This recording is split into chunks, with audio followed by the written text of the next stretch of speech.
عايزة أقول لك على حاجة بس أنا خايفة. بنت ما تخافيش يا بنت، قولي. لا خلاص يا بنت قولي ما تخافيش، امك لبتني عمل تاني. لا.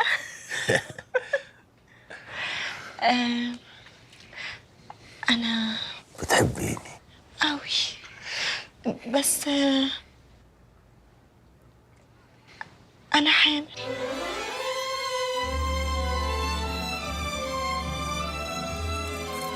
طلبت يوم قلت يا بنت بطة انت فوق. ورحمة الميتين لك، ورحمة الميتين لك، موت الضحية يا جعفر.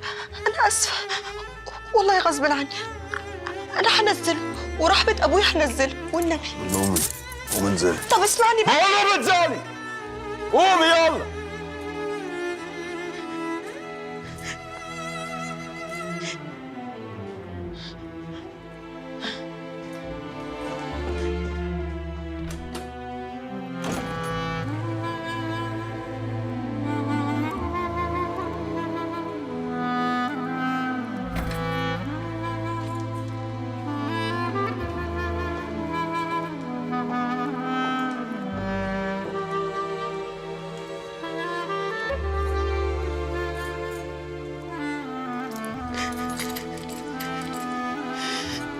في إيه يا نرجس مالك؟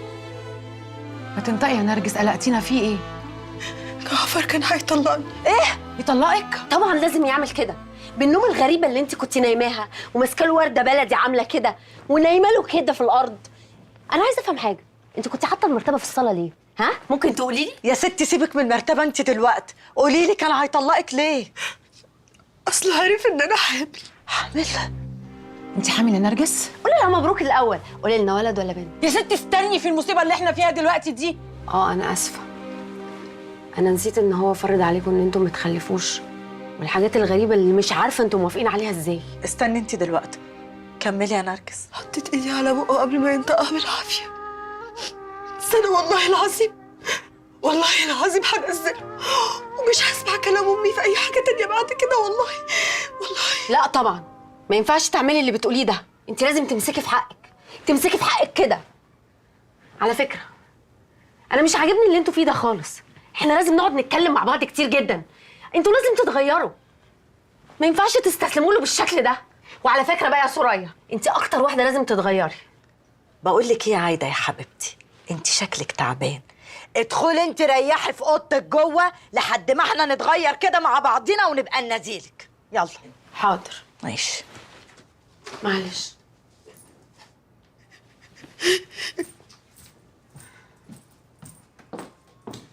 انت ازاي يا نرجس ما تقوليش انك حامل؟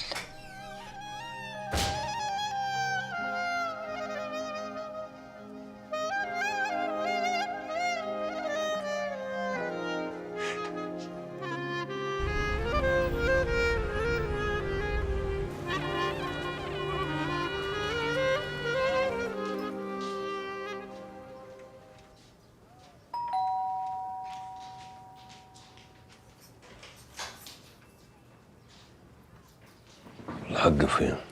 الحاجة جوه في أوضتها. اطلعوا نضفوا لي شقتي. حاضر.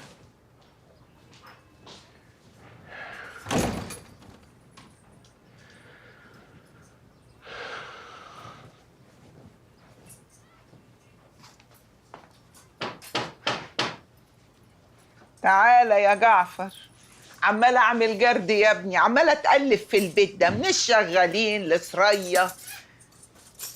هلكوني يا ابني هلكوني. مالك؟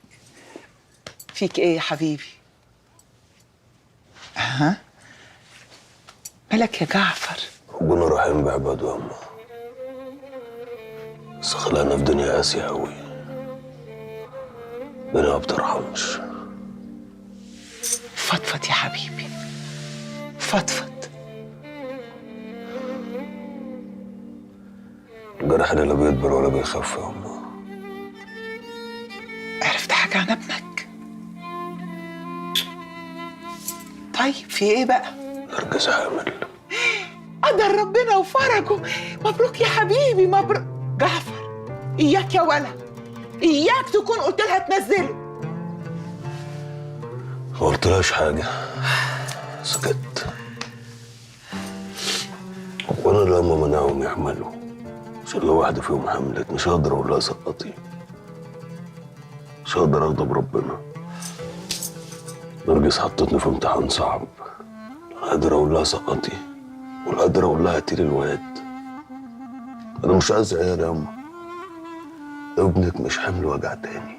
بكفاياك يا جعفر، بكفاياك بقى. بص يا ابني، انا هقول لك كلام هقسى بيه عليك بس لازم تسمعه. افرض يعني ان ابنك كان مات او مش هنلاقيه تاني، يمكن هنعمل ايه؟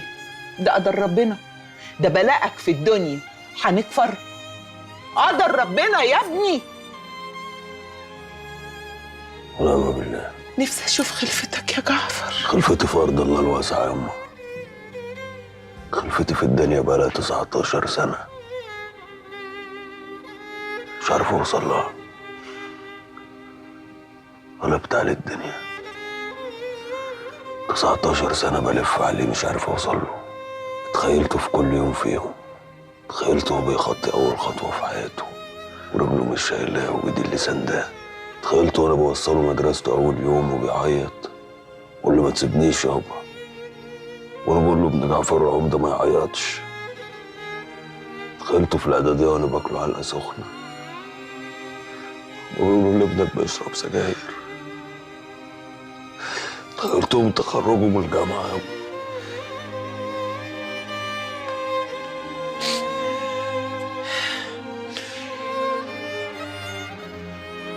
سيبها تكمل حملها، خليها تجيب لك الواد يبقى السند ليك. انا هروح السيده النهارده وهدعي لك. تعالى يا واد اما ارقيك، تعالى. ربك مدنهم انت العطر. يا واد في ايه يا واد؟ انت هتعمل لي فيها معلم يا واد؟ ده انت ابني. تعالى في حضن امك يا حبيبي.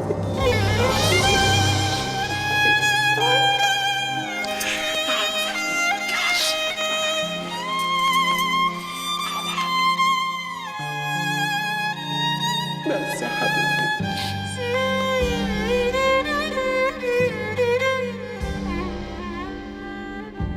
بسم الله الرحمن الرحيم، الحمد لله رب العالمين، الرحمن الرحيم. اسمك الرحمن الرحيم،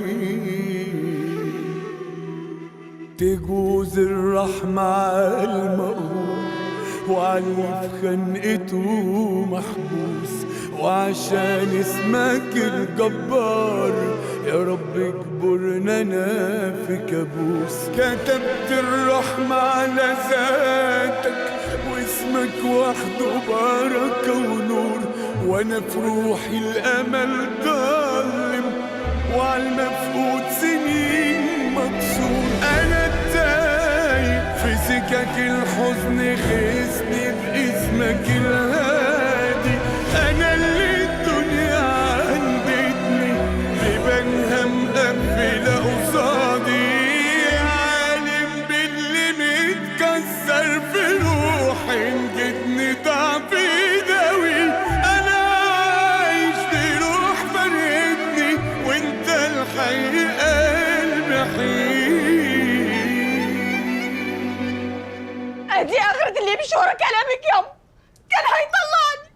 طب وتهببتي عملتي ايه وحليتيها ازاي يا نرجس؟ استخدمت ذكائي. ذكائك؟ ربنا يستر.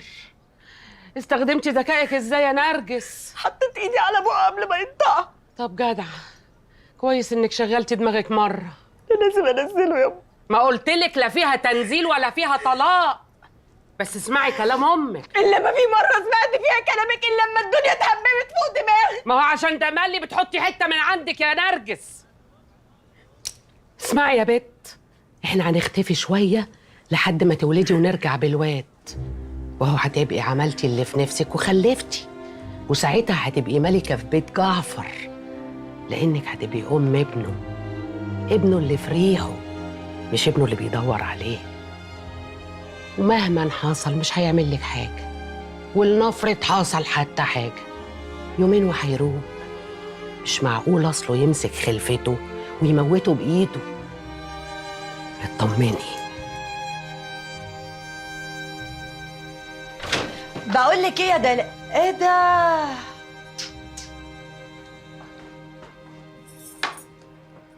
انت بتسجري يا بت؟ بس ولا بسجر ولا حاجه، ده هي سجاره والله بشربها كل فين وفين وانا متضايقه بس. وانت ايه اللي مضايقك يا حنينه؟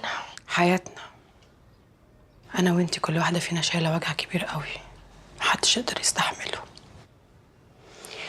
وزاد وغطى بقى بحمل البت نرجس. فكرني بكل القديم. طب بقول لك ايه، في حاجه كده عايزه اقولها لك بس تفضل سر بيني وما بينك. قولي يا اختي. انا هقصد راجل من اللي بيقضوا المصالح وبيرجعوا العيال المخطوفه والحاجات المسروقه. لا حول ولا قوه الا بالله. يا سريا ابنك مخطوف من 19 سنه، يعني مش من اسبوعين 3. وفكرك يعني جعفر ما قصدش طوب الارض عشان يرجع ابنه؟ انا غلطانه اني قلت لك. دلوقتي بس عرفت ايه الحاجه اللي كلنا شبه بعض فيها. كلنا من كبرنا لصغيرنا بنعرف نضحك على نفسنا كويس قوي. اللي تقول ان جعفر بيحبها هي اكتر واحده، واللي فاكره ان بعد العمر ده كله ابنها لسه عايش وتعرف ترجعه.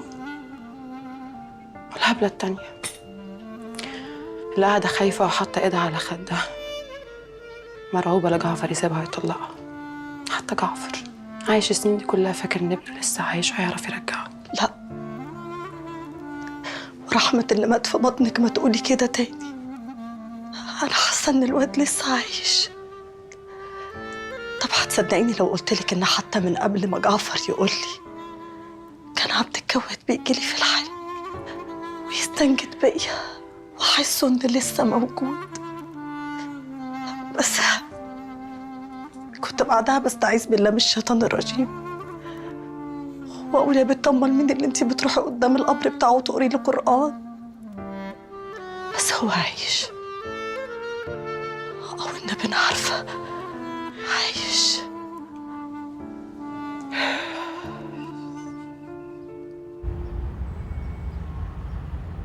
والله زي ما بقولك كده، جعفر جوزك راح له الشركه وضربه قدام الناس كلها. راح وضربه؟ ده اداله حته قفا الشركه بتحكي عليه لغايه دلوقتي. واحده صورته فيديو ونزلته ستوري بالشكل دودي كده، قفش عليها وخلاها تمسحه. احسن يستاهل. كان نفسي اشوف الستوري دي قوي قبل ما يمسحوها، يا خساره. بس جعفر ما قاليش ان هو عمل كده. عايده بنتي، عايده تيجي معايا عند ام العواجز. اكلمك تاني. مين ام العواجز دي يا صفصف؟ السيده زينب، يا بحر المفهوميه، يا مخ المخ، يا جهله. في حد ما يعرفش السيده زينب ام العواجز؟ هناك الدعوه مقبوله على طول، وتحسي كده ان روحك طايره ومرفرفه. الله. طب بجد هاجي معاكي، بس روحي غيري هدومك، البسي لك عبايه وطرحه. انا اجيب عبايه وطرحه منين؟ انا ما عنديش. يوه خلاص هتصرف لك. المهم يعني تغيري البربطوز اللي انت لابساه. ايه يا بنتي اللبس العره اللي انت بتلبسيه ده؟ اسالي دلال شوفيها بتجيب هدومها منين. ده في حاجات في الوكاله تحفه.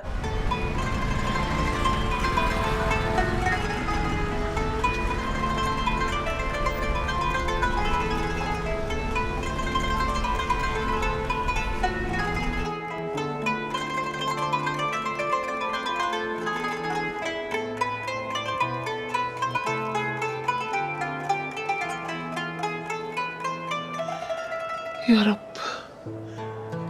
يا رب، أنا عمري ما جيت لك وطلبت منك حاجة إلا واستجبت. يا رب أنا عمري ما جيت لك مظلومة إلا ونصفتني. وحياة النبي حبيبك تشيلي الهم والغم والحزن من قلب جعفر. وحياة حبيبك النبي ترزقه وتعوضه وتديله السرية الصالحة. الواد تعب قوي في الدنيا، صحيح متجوز 4 بس مش مبسوط. ايوه انا عارفه، الام اكتر واحده بتحس بابنها. يا رب انت كان لك حكمه ان سيد ما يخلفش، واحنا قابلين، احنا راضيين بحكمك وراضيين بالقدر بخير وبشر. بس فرحني بذريه جعفر.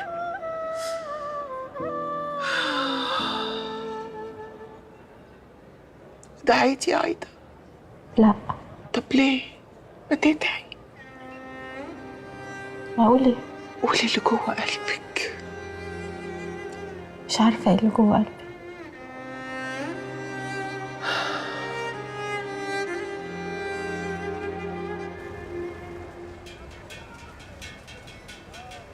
بالرغم من ان اللي حصل ده اقل مننا، لكن فتح عيني على حاجات مهمه قوي. وايه المهم بقى يا حاج؟ انك لازم تتجوز، تخلف، وتعمل عيله كبيره. مفيش حد يا ابني في الدنيا دي بيعيش فرداني. جواز ايه بس يا حاج؟ انا ناقص وجع دماغ ونكد كل يوم. وبعدين سيبك انت من ده كله بقى وركز معايا في المهم. هو ايه هو المهم؟ عرفت لك اسم مرات جعفر الجديد والثلاثي كمان، عايده، عاصم، فوده. يا صايع يا صايع، واحنا ايه بقى اللي يهمنا يطلع اسمها عايده يطلع اسمها ولاء؟ وبعدين انت يهمك ايه في اسم مرات جعفر؟ ازاي؟ هي مش بتزور حد في السجن؟ قصدت لك واحد في مصلحه السجون يشوف لي في الكشوفات هي بتزور مين. وهتكسب ايه بقى ان شاء الله؟ انا مش فاهم. لسه هقابل الراجل بكره، وعلى حسب المعلومه هقول لك هكسب ايه. انت عايز تلطنا لطه ثانيه يا ابني؟ المره اللي فاتت واتضربت بالشبشب في الشارع، المره الجايه عايز تاخد بايه؟ بالجزمه؟ هنصحك نصيحه يا حاج، طول ما انتش طايل ندك لسن عليه. احنا بينا كلمه وانت اللي محدد الميعاد مش انا. الموضوع خلص. لا بقول لك ايه، انا كلامي مش معاك، انا كلامي مع المعلم جعفر. وانا بقول لك المعلم مش فاضي، هو ده اللي عندي. يا نعيم، ازيك يا معلم كامل؟ اهلا معلم جعفر. اتفضل يابا.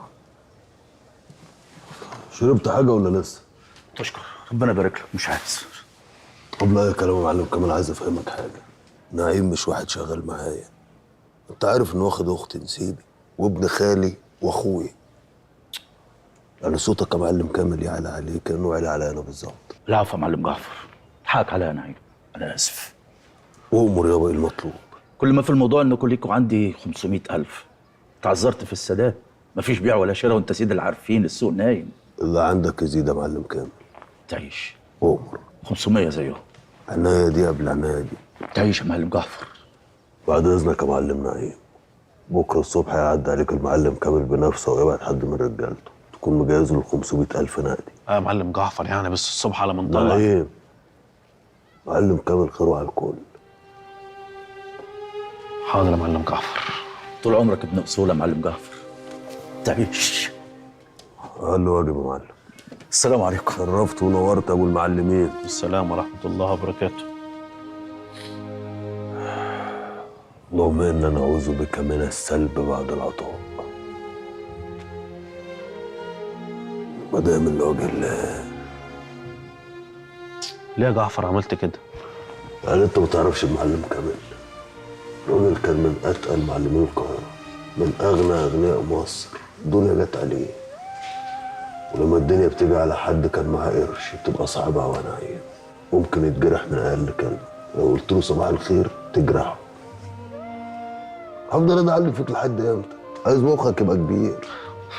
قلت لي من المكتب وانا لسه داخل على الصبح. قوم تعال نقف في الشارع شويه. نقف في الشارع نعمل ايه يا جعفر؟ هنعكس بنات، هنكون هنعمل يد نشم هوا. قول.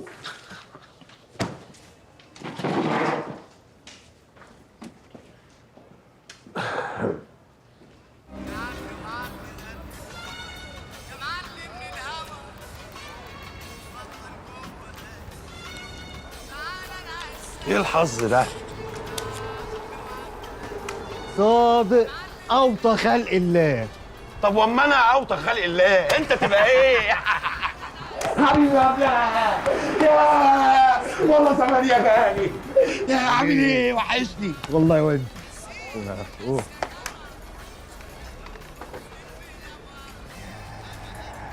ايه عامل ايه؟ عايش. طبعا مش هسألك بقى انت مختفي فين؟ انا من يوم ما عرفتك كنت مختفي اساسا. لسه هربان من الراجل ده اللي اسمه ايه العمده؟ جعفر العمده. انت جيت كده على الصح على طول. اللي هو بس انا بصراحه يا صادق اكتشفت ان انا غبي قوي. غريبه، احنا عارفين من زمان ان انت غبي. انا بتكلم جد. انا كل ده هربان من جعفر العمده وخايف لا يمسكني. مع ان الموضوع ده بقى تمام ونصبايا نعملها مع بعض انا وانت. مش عايز اقول لك بقى، جعفر العمده ده فلوسه زي الرز. لا انا بحب الرز قوي انت عارف. بص يا صاحبي، انا معاك في اي حاجه وفي ظهرك ما دام فيها رز. وده عشمي برضه يا صادق يا صاحبي يا واطي.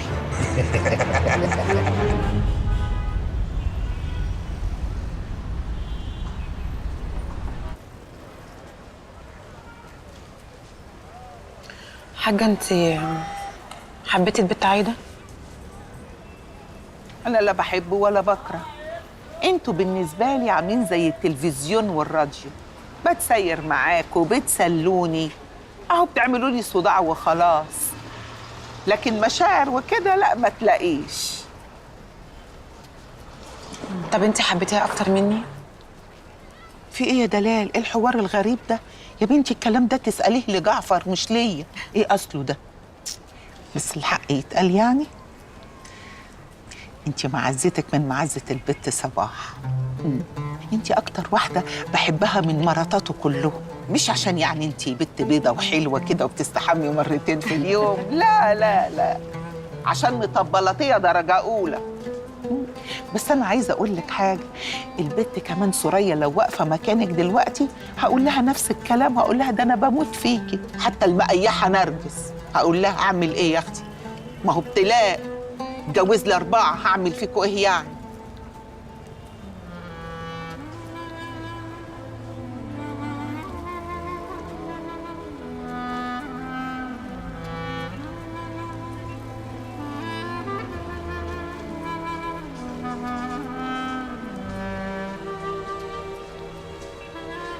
بس عارفة أوحش حاجة فيكي إيه؟ إنك اتولدتي في بيت المعفن ده. انا كمان والله يا حاجة بحبك قوي، ربنا يعلم معزتك في قلبي قد ايه. بس اكتر حاجة بكرهها فيكي شتمتك لاهلي عمال على بطال. جرى إيه يا بنت؟ ده أنا أشتم زي ما أنا عايزة. الله، ده أنا الملكة، أنت هتوجهي الملكة ولا إيه؟ ما تتلمي. خلاص يا حاجة أنت حرة. طبعا حرة، إلا مش حرة، ده حرة ونص. لا والله.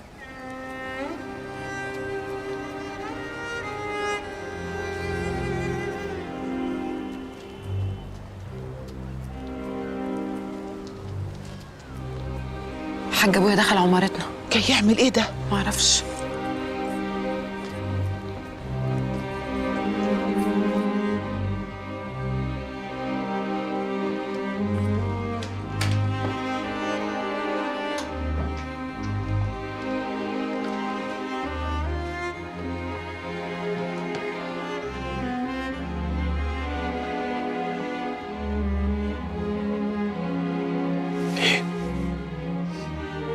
مش هتقولي لابوك اتفضل؟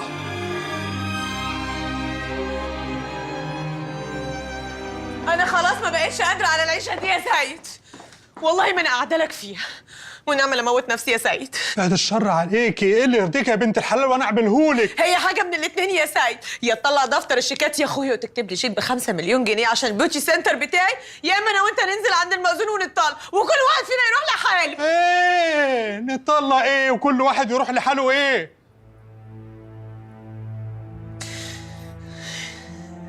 هكتب لك الشيك. بجد يا سيد؟ بجد يا وداد، بس اوعي تقولي لجعفر. لا يا اخويا والله ما هقول لحد. اسمعيني يا بنتي، لا كراهيه بتدوم ولا فراق بيفضل.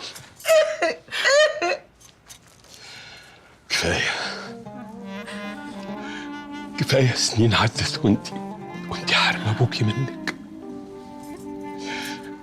حرماني من اني اخدك في حضني. هو انا كان بايدي ايه بس؟ مش اخواتي هم اللي ظلموني وجم عليا؟ بلاش تصالحي اخواتك، لا كارم ولا شوقي ولا حتى امك، لكن ابوكي هان عليكي تحرمني منك. خلاص ما بقالش قيمه عندك. ما تقولي حاجه يا حاج. لا، أنا ماليش كلام في الموضوع ده يا حمادة يا فتح الله. ماشي. وحشتني.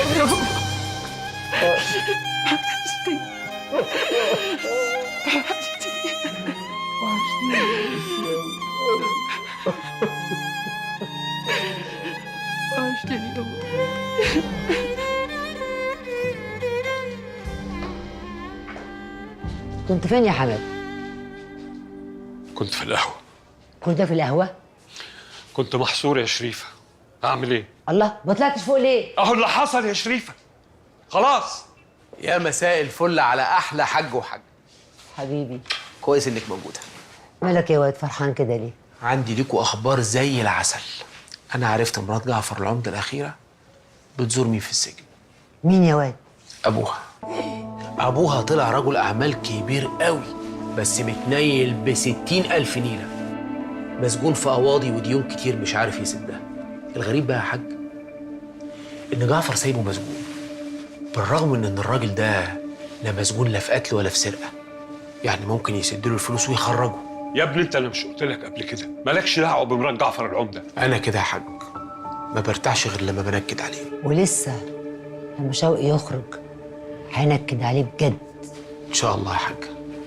الصيد مش طول الوقت بولتي وبوري، ممكن يكون بسريه صغيره، وانا ناوي انكشه. بس تنكشه؟ ناوي على ايه يا كارم؟ بكره المنطقه كلها هتعرف ان مرات جعفر الجديد ابوها مسجون، ومفيش مانع لو واحده ماشيه كده تلقى عليها في الشارع. والله ما فيها حاجه يا حاج خالص. تاني هترجعنا للمشاكل وحوارات ملهاش لازمه. مش كفايه لسه دافعين 5 مليون غير تهزيقنا قدام اهل الحاره؟ في ايه؟ عايز منه ايه؟ عايز ايه من جعفر العمده؟ جرى يا حاج؟ انت من امتى جعفر بيهمك كده؟ بصراحه بقى انا ما كنتش في الحمام، وكنت عند دلال بصالحها.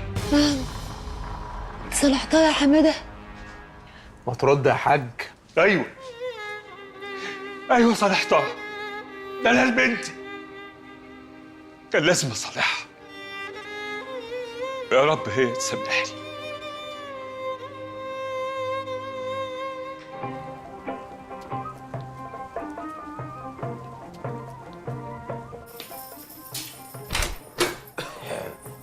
ايه الخروشه ده يا نانسي؟ منور يا معلم جعفر. ازيك يا عزيزه؟ يا الف خطوه عزيزه يا عمده. ازيك يا لمي؟ ازيك يا معلم؟ ازيك يا معلم سيف؟ ازيك يا معلم؟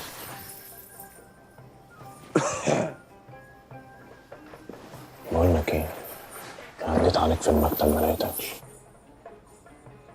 محدش بلغني. ليه، كان في حاجه؟ لا كنت عايز اعتذر لك بس على اللي حصل في البيت ده. انا فاكر كنت امبارح قد اهم ما يتلم يا معلم سيف. بقول لك ايه، كنت عايز اخلع منهم بالطريقه. محتاج دماغك الحلوه دي كده معايا. ازيك يا عزيزه؟ ازيك يا قلب عزيزه؟ مساء رقم 2. كنت قاعد في بيت عوالم، اياك توشوش حد في ودنه. الله، ما كنتوا تروحوا في حته احسن، تقعدوا وتاخدوا راحتكم في الكلام. بنصح الراجل ازاي يتعامل مع بنتك، كله يصب في مصلحتها في الاخر. معلم سيف لسه ما عندوش خبره، بديله من خبرتها يا عزيزه. يا مصيبتي، يبقى هيتجوز على البيت. متشكرين قوي يا عمده. جوزوك خلاص يا معلم سيف. هتبقى قاعد في بيت عوالم توشوش حد في ودنه. صح، منك نستفيد يا لافف يا داير.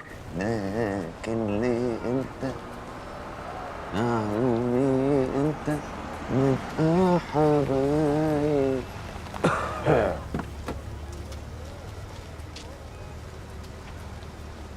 ازيك يا درش؟ سيدي المعلمين. ما هو انت لو عملتيه الصبح يبقى انا رزيتك ازاي؟ انت هتعملي ايه؟ هتعمليه دلوقتي وتيجي الصبح تعمليه، ماشي؟ الملكة لما تقول حاجة تتنفذ، ويلا نجري جوه. حاضر. حبيب قلب امه، يا اختي اهلا، يا اختي اهلا، نورت بيتك يا حبيب امك. عامل ايه؟ ضعتلي في السيدة ولا كنت بتفشري عليا صفصف؟ لا لا يا حبيبي، دعت لك بالهداية وراحة البال بالذرية الصالحة. ضعتلي في الذرية الصالحة؟ ظاهر كده انها كانت ساعة قبول. راضي واللي قسم ربنا، سيبوا البت نرجس تخلف. لا بجد يا حبيب قلبي، ربنا يريح قلبك، ربنا يريح قلبك يا حبيبي، ربنا يريح قلبك. على فكرة في موضوع كنت عاوز اقول لك عليه. بكرة؟ ما اقول لك دلوقتي يا واد بكره بعد بسرعة. الفطار ابقى انزل اشرب معاك القهوه واحكي لي براحتك. طيب يا حبيبي. ما تقول البت سعدة بس تخلي البت نرجس تطلع لي وخليها تسندها لحد فوق عشان اللي في بطنها. حاضر يا حبيب قلبي، يا حبيبي يا ألف بركة، يا حبيب قلب أمك. ربنا يبارك لك ويفتح لك كل الابواب.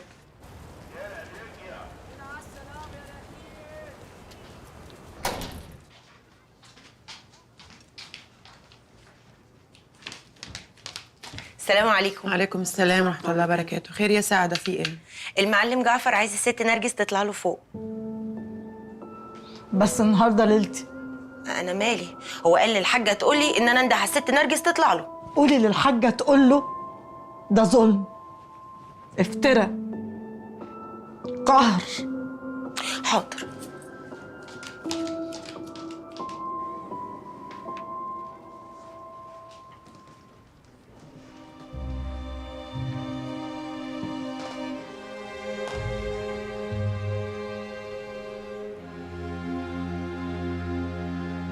خلاص انا موافق تخلي اللي في بطنك.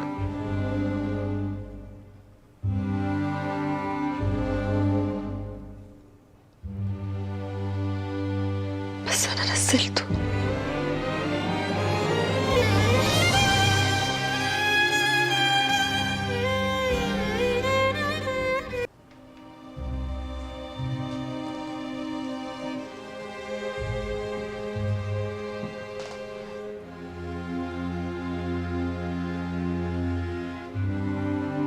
خلاص انا موافق تخلي اللي في بطنك.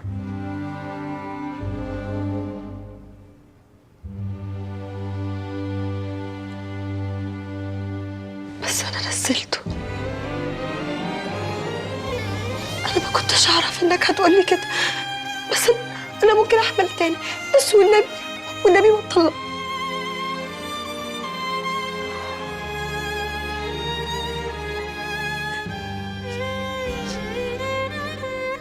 إنا لله وإنا إليه راجعون.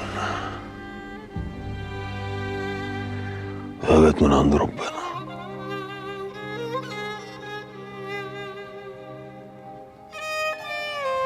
يلا انزلي. قولي لسرور إن أنا هبت لوحدي النهارده.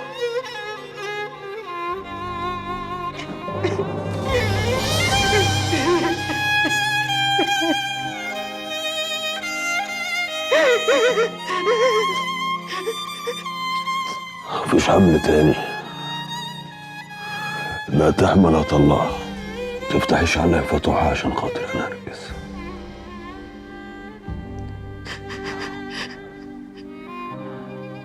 انا قلت لك خلي اللي في بطنك كنت بجس نبضك بس. وانا اصلا كنت اقول لك سقطتيني.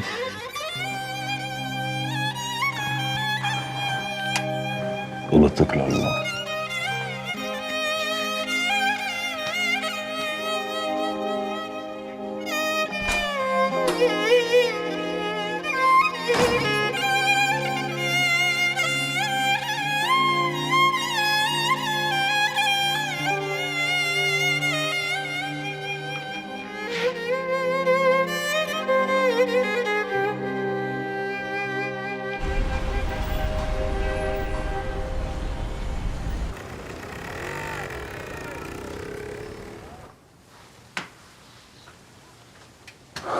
أنا في واحدة فيكم اتجوزتها غصب عنها.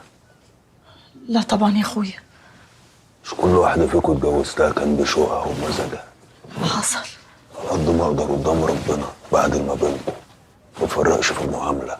أوقات باجي على واحدة فيكم من غير قصد عشان بني آدم. أنا مش ملاك بجناحين. هو في ايه يا جعفر؟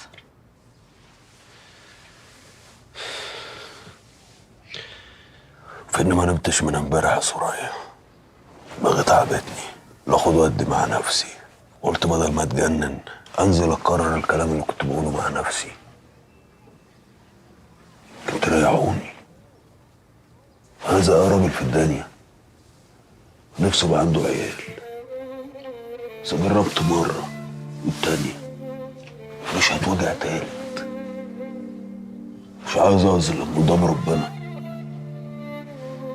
اللي قادرة تعيش معايا من غير خلفة أهلا وسهلا بيها.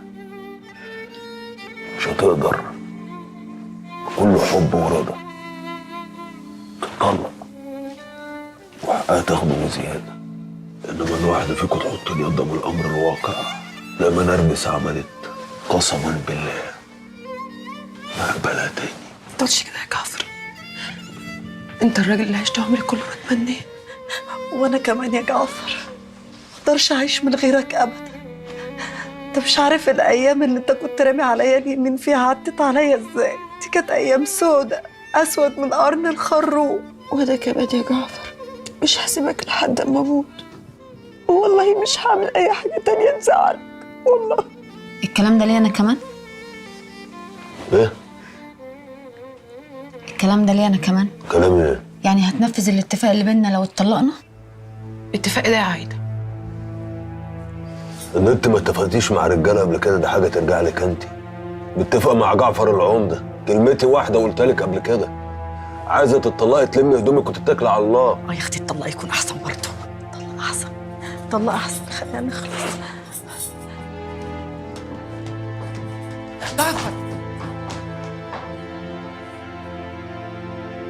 ايه؟ معلش انا اسفه بس عايزه اسالك، هي الحاجه قالت لك حاجه؟ حاجه ايه؟ لا خلاص ولا حاجه، انا بس كنت مش وقت الغاز. عايزه تقولي حاجه؟ لا مش عايزه. طب يلا اتكل على الله.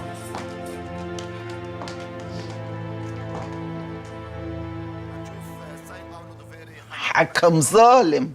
على ما يبدو بينظر إلى شاشة الفار ويؤكد السيد ترى ركلة الجزاء، وفعلا صافرة باولو دوفيري صديقي. حبيبي حبيبي حبيبي، كويس انك جيت. عايزه احكي لك. خير؟ عارف كان مين عندنا هنا امبارح؟ مين؟ حماده فتح الله. جه وقعد هنا مع البت دلال، وقعدوا بقى يقولوا الفرقه ومش الفرقه، وبعدين راحوا واخدين بعض بالحضن. والله العظيم يا جعفر، والله العظيم ما اعرف ان هو كان جاي، حتى اسال الحاجه، والله العظيم ما اعرف. ولو عارفه ايه المشكله؟ محدش بيفضل مقطع عقله العمر كله. السلام عليكم. والله يا جعفر ما اعرف. بيته مطرح.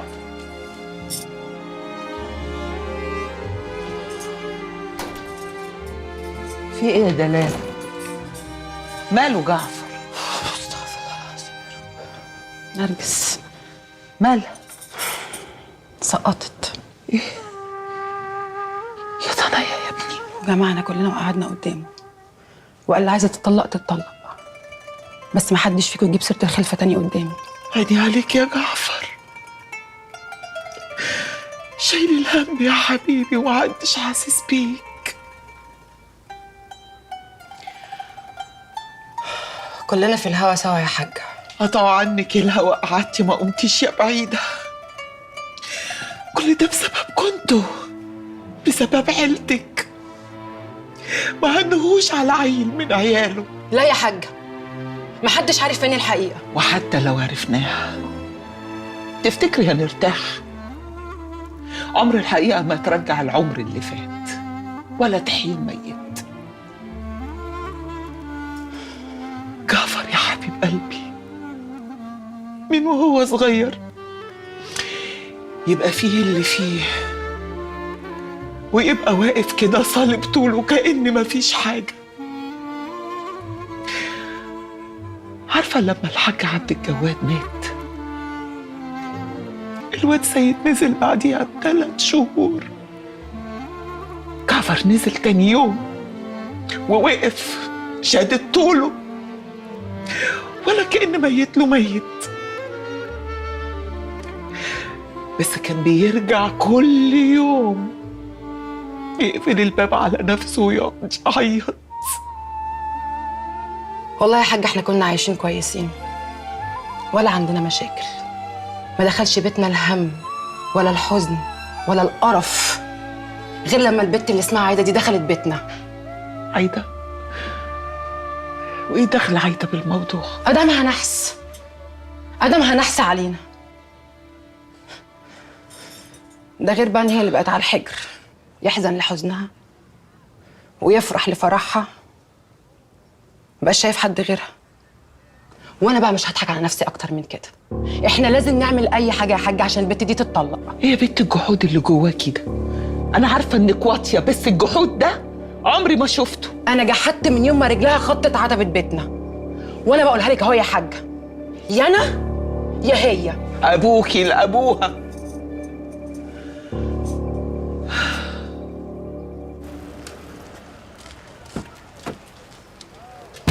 ما تخافيش يا سكر، انا بس كنت عايزه اعرف ابوكي محبوس بودره ولا سلاح؟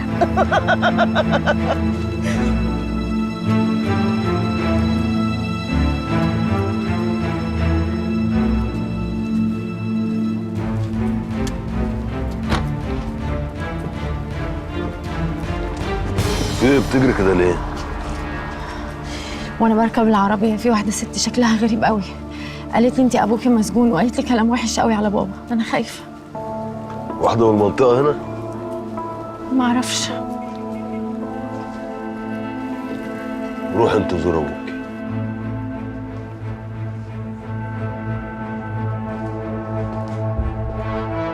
مين اللي مشغلك؟ لسه طالع البيت حالا.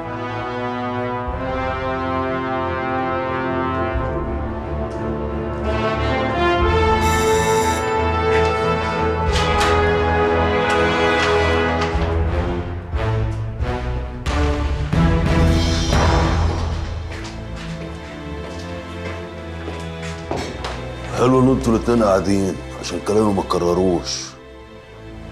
عايزكوا تحافظوا على الباقي من كرامتكوا، ده لو كان لسه في باقي. ايه شغل الحريم ده؟ سلطت واحدة على حد من حريمي؟ وشغل النسوان ده ما يطلعش غير من البيت ده. احنا مش فاهمين انت بتتكلم على ايه اصلا. بس يا وعدنك يا حماية. وبعدين ابو يوسف امبارح جاي عامل حناين في بيتي في غيابي، النهارده تسلط واحده على مراتي؟ تفوت يومين ثلاثه مش ورا بعض كده.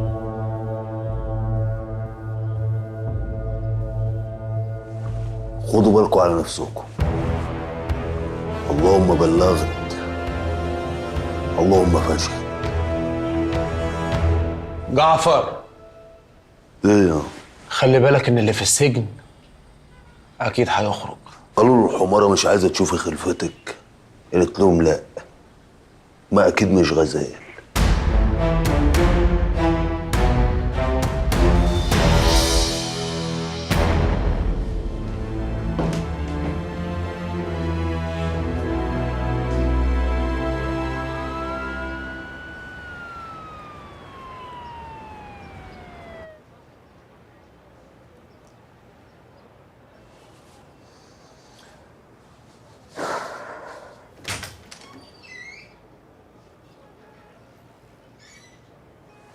خير يا فندم.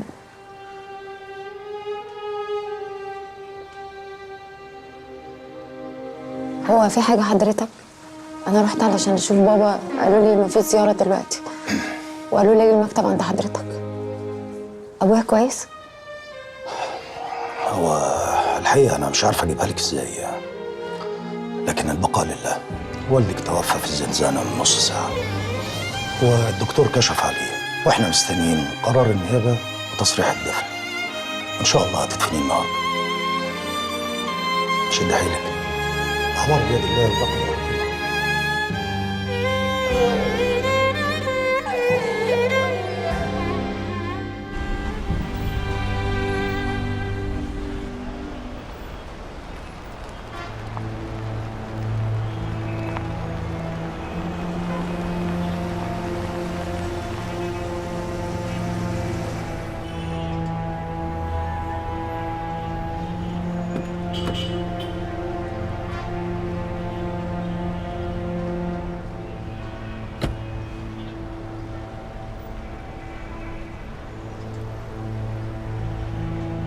ده واقف على المحطة يا معلم. السلام عليكم. وعليكم السلام ورحمة الله وبركاته. هو المعلم عبد المنصف فين؟ أنا عبد منصف، أموريني. أنا ابني اتخطف وكنت عايزاك ترجعه لي. ناس ولاد حلال دلوني عليك وقالوا إنك بترجع الحاجات المسروقة والعيال المخطوفة وحاجات زي كده يعني. واللي اتخطف ده عنده كام سنة؟ 19 سنة. مش كبير ده على الخطف. عادي بتحصل برضه يا معلم. لا ما هو ما اتخطفش دلوقتي، اتخطف أول ما اتولد. نعم، يعني اتخطف من 19 سنة وعايزين نرجعهولك دلوقتي؟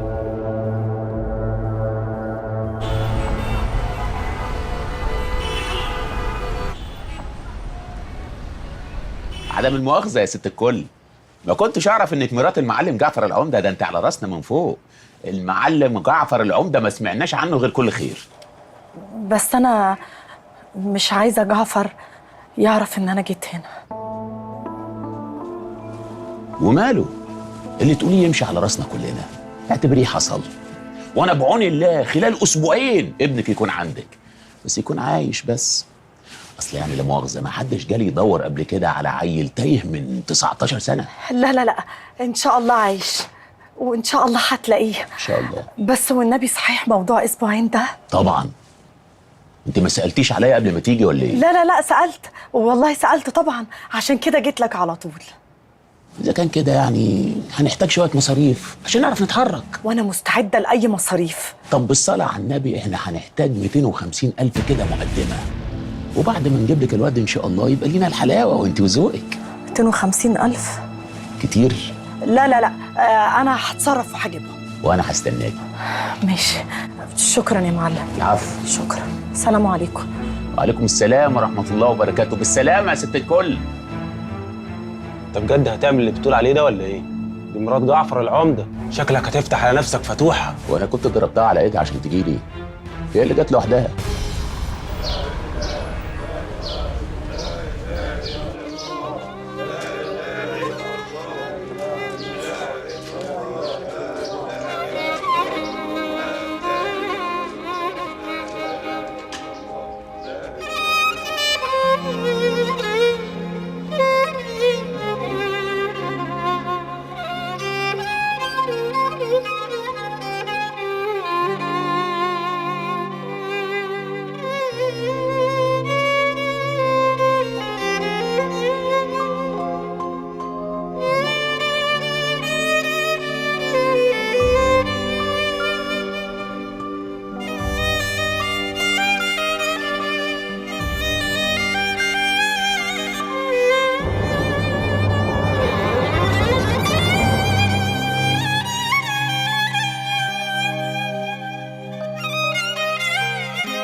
بلال شامة اللي انت بتدور عليه يا معلم جعفر اهو، مربوط ومحبوس في شقتي مستني زيارتك الكريمة. تمام.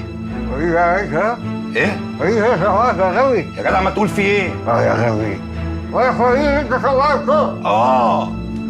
مش تقول.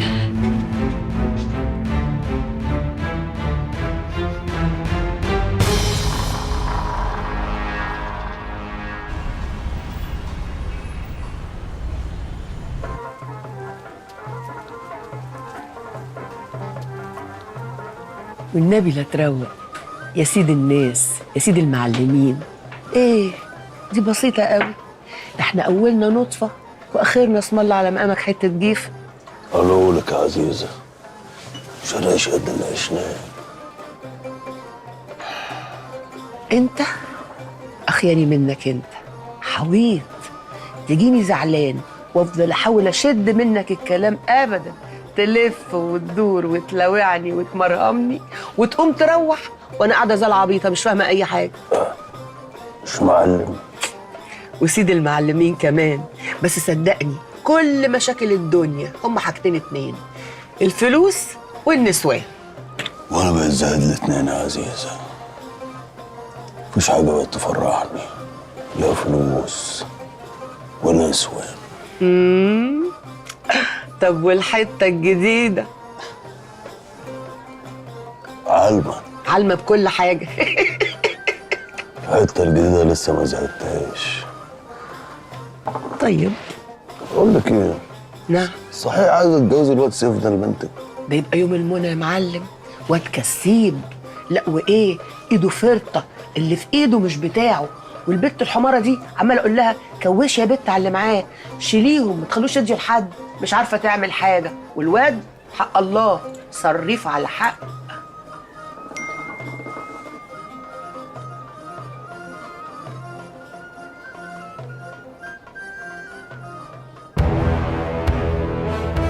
بلال شامة اللي انت بتدور عليها يا معلم جعفر اهو، مربوط ومحبوس في شقتي مستني زيارتك الكريمة.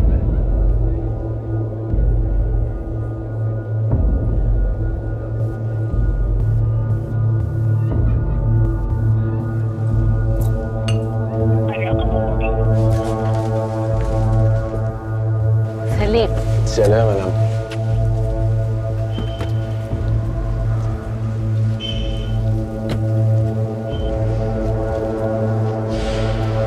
طلع العربية افتح. ازيك يا معلم جعفر؟ ازيك يا لميا؟ يا معلم جعفر.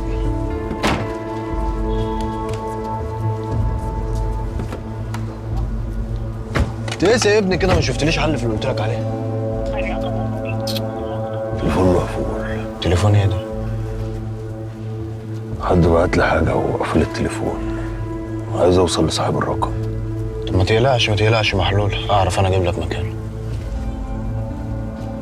تعرف توصل لصاحب الرقم ده؟ سهل، ما تقلقش خالص. واحد صاحبي يعمل الكلام ده عادي. خد انا الرقم عندك. ايه؟ فين صاحبك ده؟ مكانه فين؟ ده قريب مننا هنا.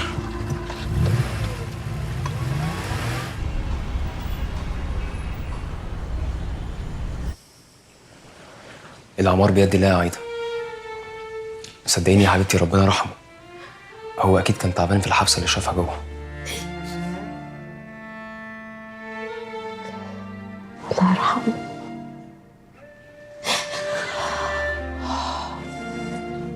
وانت كمان ارتحتي من اللي حصل ومن اللي كنت عاملاه في نفسك والعيشه الغريبه اللي كنت عايشاها دي.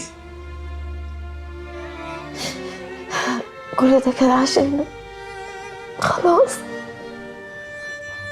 ابويا راح. انا هروح اتطلق والم حاجتي واجي. أنت جننتي يا عايدة. أنا عارف إنه مش وقته، بس اوعي تخلي زعلك على باباكي ينسيكي إحنا بنعمل إيه.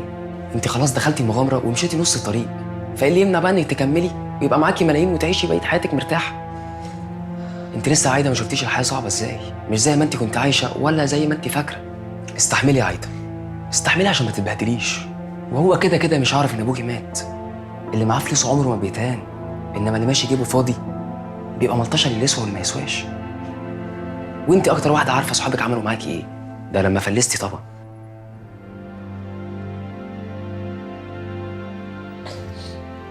انا شايفه ان بلبل عنده حق.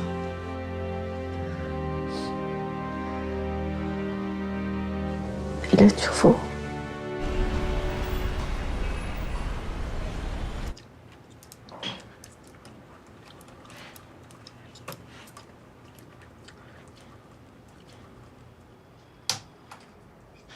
تسهرناش يا رامي ها؟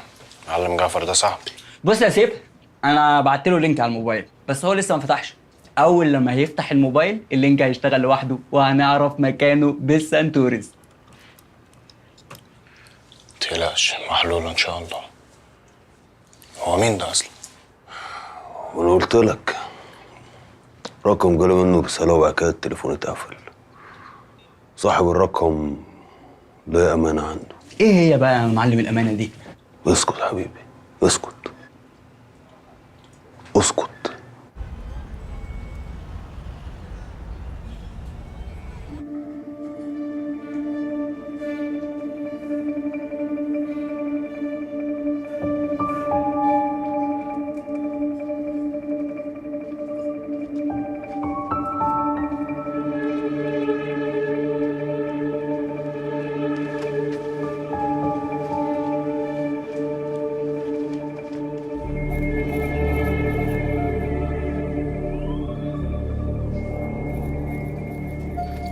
اقعدوا اقعدوا. طيب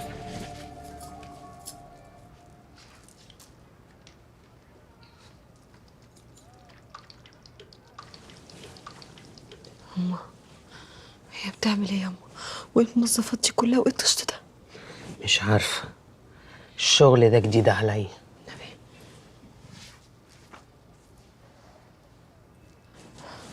انت متأكدة ان دي دجالة ولا خدامة؟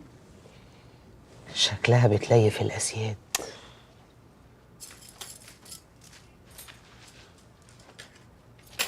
لفيته ها؟ لفيته كتير قوي قوي، ما عرفتوش توصلوا لحاجة. يا عطل الفوطة على دماغها كده ليه؟ وبعدين هي عرفت منين؟ وهي الفوطة بقى هي اللي عرفتك كل ده؟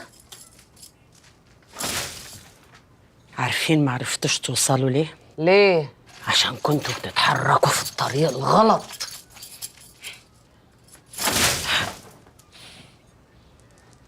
انت معمول لك عمل. يا لهوي، شفتي يما؟ قلت لك. شفتي؟ اعملي حطي. اللي عامل لك العمل واحدة من مراتاته. يا نهار اسود ومنيل. شفتي يما قالت ايه؟ شفتي؟ واحدة حنش ذكية سقسقت لك العمل في جلابية زرقاء من جلاليب أم جوزك. حاجة وصيفة، حاجة وصيفة. حطي.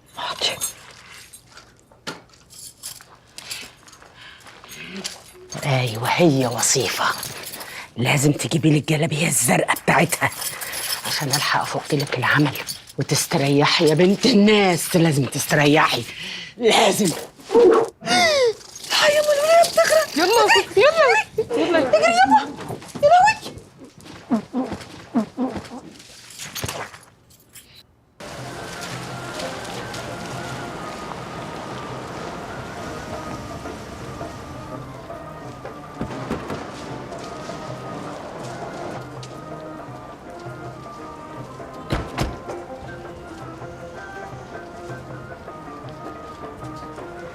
متقلقش انت خالص، ها؟ اول لما رامي يوصل لمكانه هكلمك. انت متاكد ان الواد ابو البنا ده يعرف يعمل حاجه؟ متقلقش. شكله حمار. لا حمار ايه بس، الواد عبقري. اسمع ابوك ربنا، يمكن. شكرين يا معلم سيف. شكرين على ايه بقى؟ احنا مش صحاب؟ طبعا صحاب. سلام.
بتعملي ايه هنا؟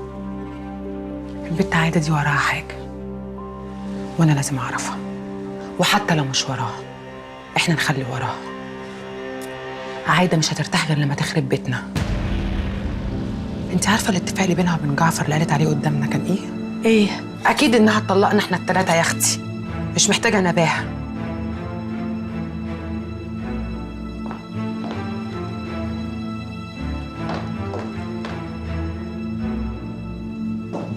طلقنا احنا التلاتة؟ لا حول ولا قوة إلا بالله العلي العظيم. بنت دلالتي هتودينا في داهية كلنا ولا هتودي نفسها ولا عايدة دي عايزة مننا ايه؟ بس يا رب الواحد يعمل معاكوا ايه؟ لا حول ولا قوة إلا بالله العلي العظيم.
ايه يا حبيبتي؟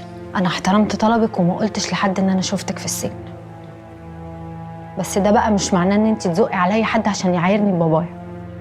ساعتها بقى انا ممكن اقول سرك ده لكل اللي في البيت. انت منين يا عايده؟ من الزمالك. من الزمالك. تعرفي يعني ايه واحده شلق؟ يعني ايه واحده شلق؟ يعني كده يا حبيبتي. حرام عليكي يا عايده، حرام عليكي. ايه ده؟ دم يا عايده، حرام عليكي. الحقوني يا ناس، عايده فضحتني. انا برضو يا اختي بتاعت رجاله، وبتقولي كمان عليا ان انا ماشي بطال. بص الدم. ليه كده؟ حرام عليكي يا عايده. وايه كمان؟ بتقول ان هي مش هيهدى لها بال الا لما كل النسوان اللي في البيت كلها تتطلق. حرام عليكي. انت فين يا زين؟ تعالى الحقني. بس يا بنت منك لها، ما تتلم بقى. حرام عليكي. عملت فيها ايه؟ الحقني يا زين. الحقني يا زين. مرات اخوك يا اخويا ضربتني، ولو مش هتجيب لي حقي تطلقني. بص يا زين الدم. يا زين. ماليش دعوة. حرام عليك يا عايدة. بص يا زين الدم. دمي يا عايدة، شايفة؟ بقول لك تاني يا سعيد، لو مش هتجيب لي حقي طلقني.